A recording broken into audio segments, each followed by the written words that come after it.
When I was younger, definitely before I became a mom, I rarely used storyboard. I would film as I wanted to, as I was coming up with the ideas for whatever video project I was working on, with just a rough outline idea of the overarching story and end result that I was looking for. But now I see that I'm either going to spend that time in pre-production or in post. And I'd like to work smarter, not harder. I don't have 13 hours to edit a 2-second frame anymore.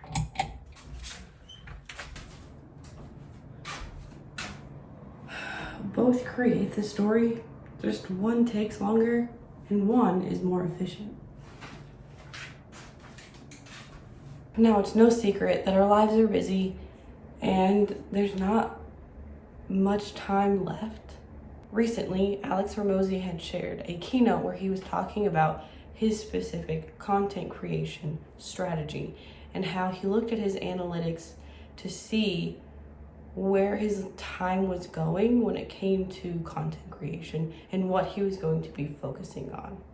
Going from post-production to pre-search. So instead of saying, hey, let's just record something and then fix it in post, anybody who's in the media side knows what I'm talking about, 4 weeks of editing after, almost no prep to get a video out.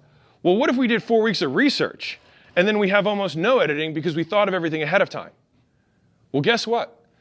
The videos where we spent, like the hour-to-hour ratio is stupid, and I'll get to that in a second. But if we spend a quarter of the time that we used to spend on post in pre, we eliminate 90%, maybe 95% of our post-edit work and man hours. And for the business owners in the room, that's real cost. That's real savings. And for the also business owners in the room, that also means increased production. So if I can take the quarter of the time and I can get almost zero time on the back end, that's 4 times the videos. But not only is it 4 times the output, it's also higher quality for your goal and your audience. So this is a big thing that we noticed. The videos that we spent the most time on the front end, we spent less time on the back, and they did better. Similarly, in a discussion, Reza from Life of Reza was talking about how she creates her films in a storyboard before she shoots them. So I'll script out, or like bullet points at least, but mostly it's a script. And then sometimes I'll even have the song chosen already for a certain scene, just so I know what kind of vibe I'm going for that video. After that, from the script, I go into shot list, and then I'll go into storyboarding. Oh, you storyboard? I do storyboarding, yeah. Oh my God, Reza. I have really? to, yeah. I really do. Because sometimes I have like 30 shots I need to do in a day. I'm not going to remember each composition that I'm going to do. I've tried. And each time I just get very overwhelmed. So instead I just have things to reference on the day of, and then I'm just like popping off the shots, yeah. Okay, so you go script in Apple Notes into like a spreadsheet of shot lists. Not a spreadsheet, okay. It's more like office scene. In the script? No, it'll be like a separate note. Separate doc, okay. And then it'll be like shot list. So cinematic frame sequence. It's like you can see there's just like top down, close up, insert wide, insert face, show camera, like medium shot, close up. So it would just be stuff like that. This is so cool. Yeah. So I try to be a little bit descriptive when I do my shots. Right. Yeah. You're like super prepare up front. Like you're pre-pro demon. You're like putting all your time and energy into pre-pro.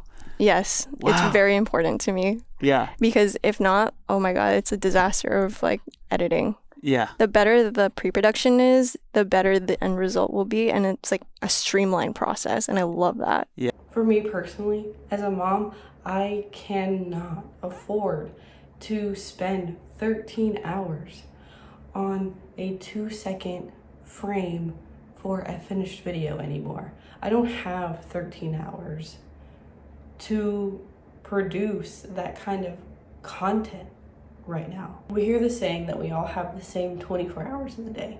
And while yes, there are 24 hours in a day, 6 to 8 of that is spent sleeping, which is a necessary thing for each human being to do in order to live.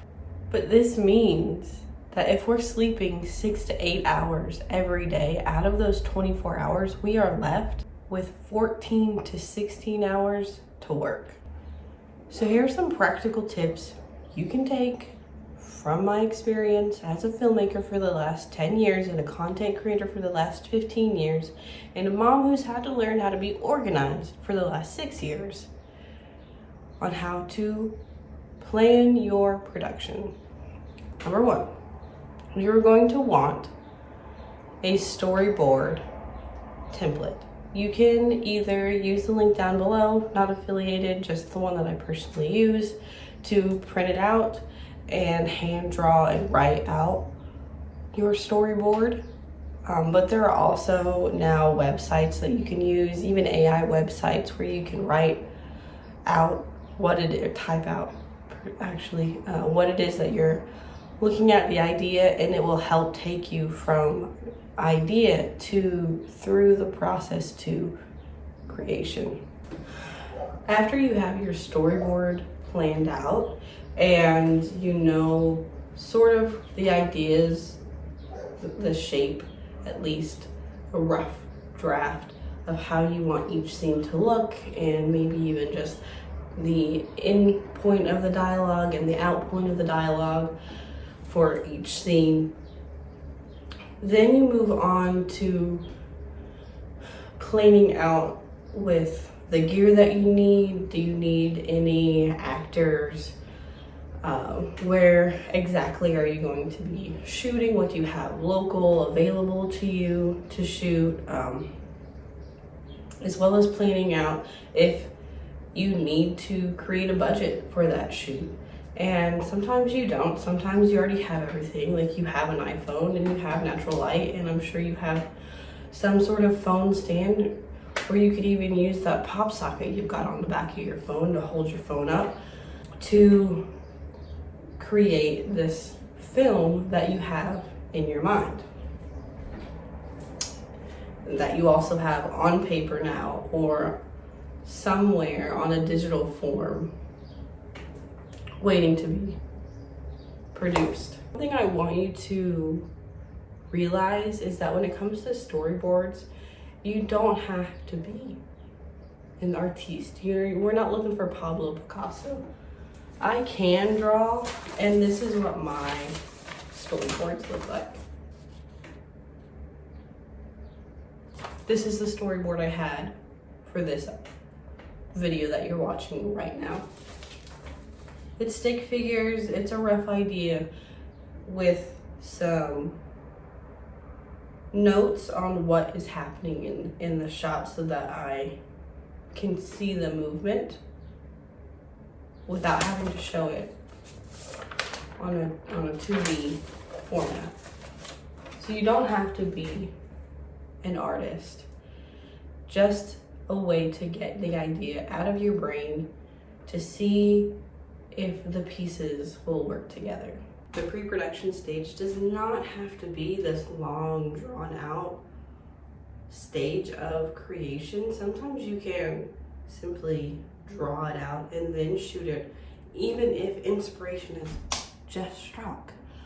But it helps to plan out the ideas because life happens. Sometimes you don't have the time to start, idea, storyboard, shoot, edit, post in one time. But if you have your plan, then you can have interruptions, you can have life happen and still be able to come right back, see where you stopped and where it is that you need to go so that you're not lost. You don't waste time, waste space, and have to either start over or spend more time trying to figure it out or miss out on life. Again, I'm a mom, okay? I have 3 young children, a 5-year-old, a 3-year-old, and a 1-year-old. And They are my primary focus.